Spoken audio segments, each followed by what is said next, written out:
Hey there, West Up here with Dove Development and Consulting. So we've been working through a whole bunch of different profitability killers that absolutely impact the bottom line of your business. The one we've been addressing here is really the cost of confusion and how it really impacts your team when they don't have clear expectations. They don't understand what they should be doing. They don't understand what they should be achieving through what they're doing.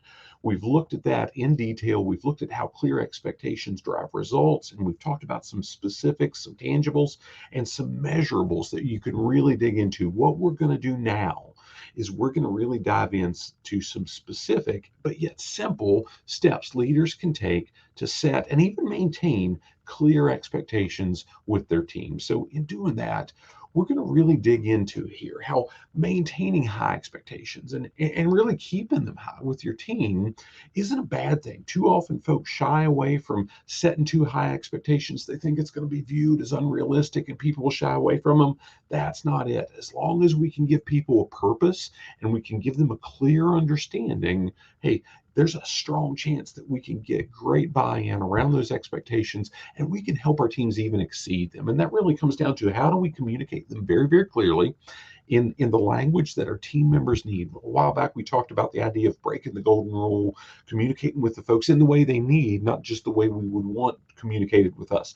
And we dug into that. So I reference it here, but most specifically, how can we do it in a way that provides fulfillment, that provides purpose, that gives the folks what they need to really not just meet, but exceed expectations within the organization, but also for the customers, the clients, the community that we serve. Now, I'm going to tie it all together here before we move on to the idea of accountability that I've got referenced. Is we've got to do it over and over and over again. One time is never enough when we're communicating our expectations, regardless of how clearly, regardless of how effectively we've been able to communicate them. We've got to do it over and over and over, but we also need to make sure that there's a degree of accountability or it won't work. Now, we'll get to that specific profitability killer next, but the expectations are what we really dig in here and how we as leaders can take some simple, not necessarily easy, but simple steps to make sure we're setting high expectations and we're helping our teams